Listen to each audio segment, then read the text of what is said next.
How the Grinch Stole Christmas by Dr. Seuss.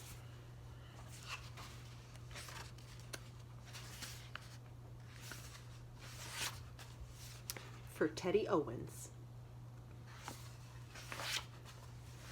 Every Who down in Whoville liked Christmas a lot. But the Grinch who lived just north of Whoville did not. The Grinch hated Christmas, the whole Christmas season. Now please don't ask why. No one quite knows the reason. It could be his head wasn't screwed on just right. It could be, perhaps, that his shoes were too tight. But I think that the most likely reason of all may have been that his heart was 2 sizes too small.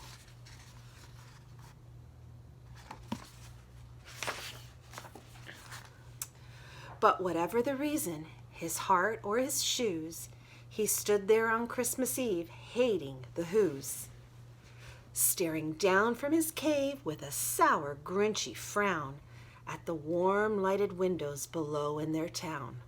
For he knew every Who down in Whoville beneath was busy now hanging mistletoe wreath. Whoops. And they're hanging their stockings, he snarled with a sneer. Tomorrow is Christmas, it's practically here. Then he growled with his Grinch fingers nervously drumming. I must find a way to stop Christmas from coming. For tomorrow, he knew, all the Who girls and boys would wake bright and early. They'd rush for their toys. And then, oh, the noise. Oh, the noise, noise, noise, noise. That's one thing he heard. The noise, noise, noise, noise.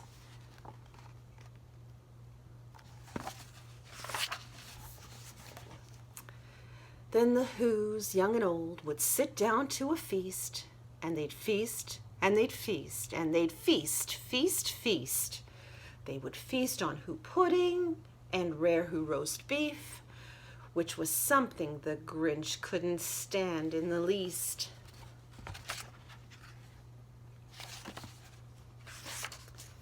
And then they'd do something he'd like least of all. Every Who down in Whoville, the tall and the small, would stand close together with Christmas bells ringing. They'd stand hand in hand, and the Whos would start singing. They'd sing, and they'd sing, and they'd sing, sing, sing. And the more the Grinch thought of this Who Christmas sing,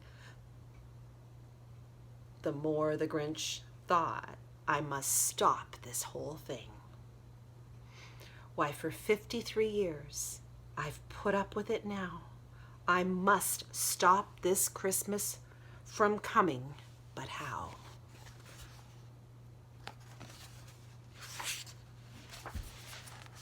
Then he got an idea, an awful idea.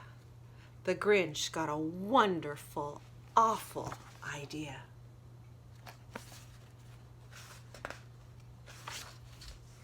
I know just what to do, the Grinch laughed in his throat, and he made a quick Santa Claus hat and a coat.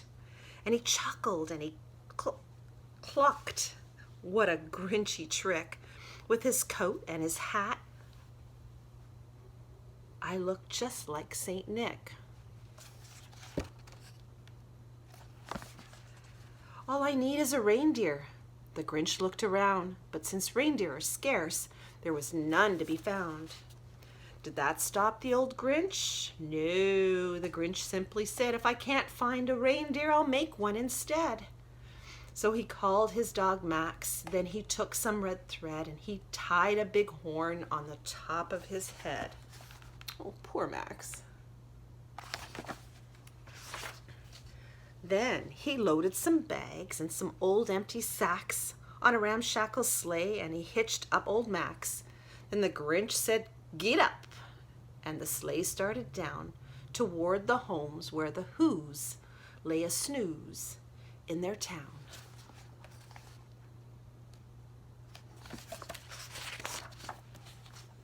All the windows were dark, quiet, snow filled the air. All the Whos were all dreaming sweet dreams without care. When he came to the first little house on the square. "This is stop number 1, the old Grinchy Claus hissed, and he climbed to the roof, empty bags in his fist.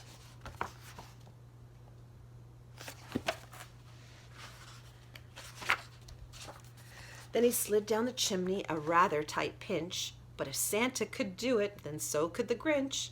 He got stuck only once for a moment or two. Then he stuck his head out of the fireplace flue, where the little Who stockings all hung in a row. These stockings, he grinned, are the first things to go.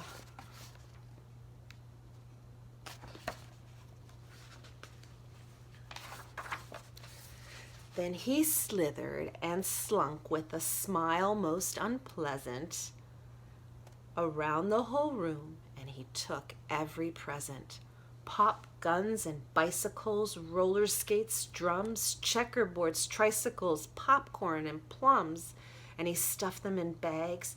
Then the Grinch, very nimbly, stuffed all the bags one by one up the chimbley.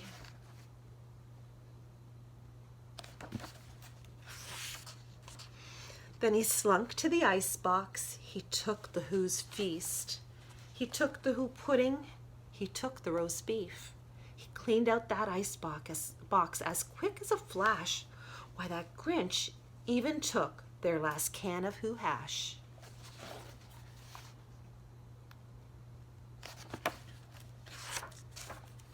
Then he stuffed all the food up the chimney with glee. And now, grinned the Grinch, I will stuff up the tree.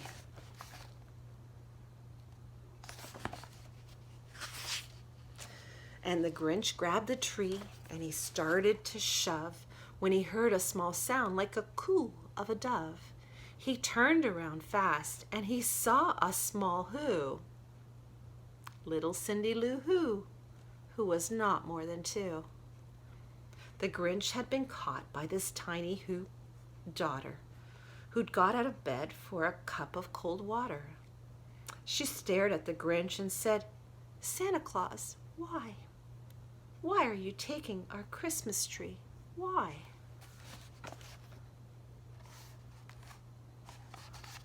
She is. Look at her.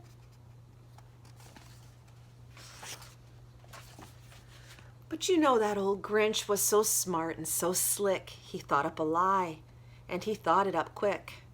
"Why, my sweet little tot," the fake Santa Claus lied, "there's a light on the tree that won't light on one side, so I'm taking it home to my workshop, my dear. I'll fix it up there, and I'll bring it back here." And his fib fooled the child. Then he patted her head. He got her a drink and sent her to bed. And when Cindy Lou Who went to bed with her cup, he went to the chimney and stuffed the tree up.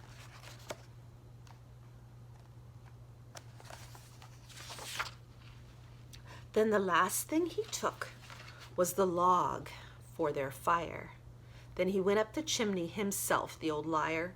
On their walls he left nothing but hooks and some wire. And one speck of food that he left in the house was a crumb that was even too small for a mouse.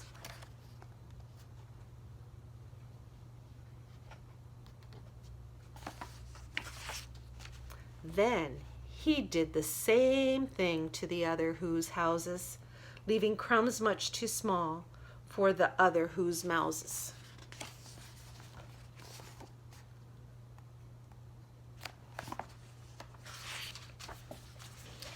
It was 1:15 dawn, all the Who's still in bed, all the Who's still a snooze when he packed up his sled, packed it up with their presents, the ribbons, the wrappings, the tags, the tinsel, the trimmings, the trappings.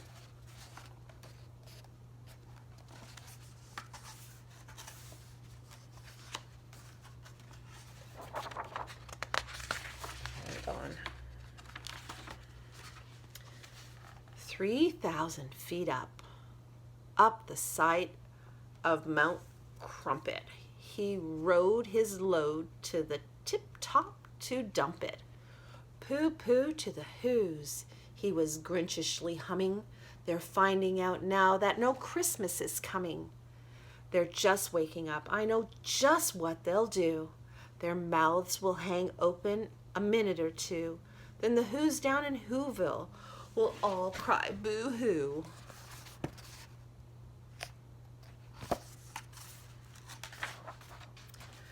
That's a noise, grinned the Grinch, that I simply must hear. So he paused, and the Grinch put his hand to his ear, and he did hear a sound rising over the snow. It started in low, then it started to grow. Do you know what that sound was? But the sound wasn't sad. Why, the sound sounded merry. It couldn't be so, but it was merry, very. He stared down at Whoville. The Grinch popped his eyes. Then he shook. What he saw was a shocking surprise.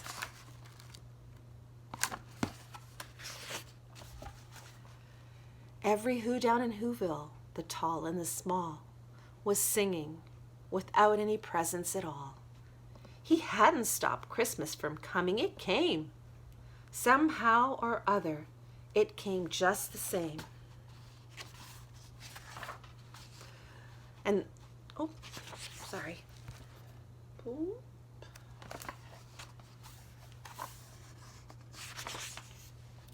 And the Grinch, with his Grinch feet ice cold in the snow, stood puzzling and puzzling. How could it be so? It came without ribbons, it came without tags, it came without packages, it came without boxes or bags. And he puzzled 3 hours till his puzzler was sore. Then the Grinch thought of something he hadn't before. Maybe Christmas, he thought, doesn't come from a store. Maybe Christmas, perhaps, means a little bit more.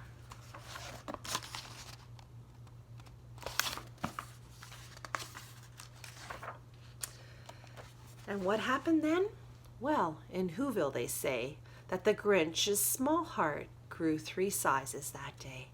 And the minute his heart didn't feel quite so tight, he whizzed with his load through the bright morning light, and he brought back the toys and the food for the feast. And he himself, the Grinch, carved the roast beef.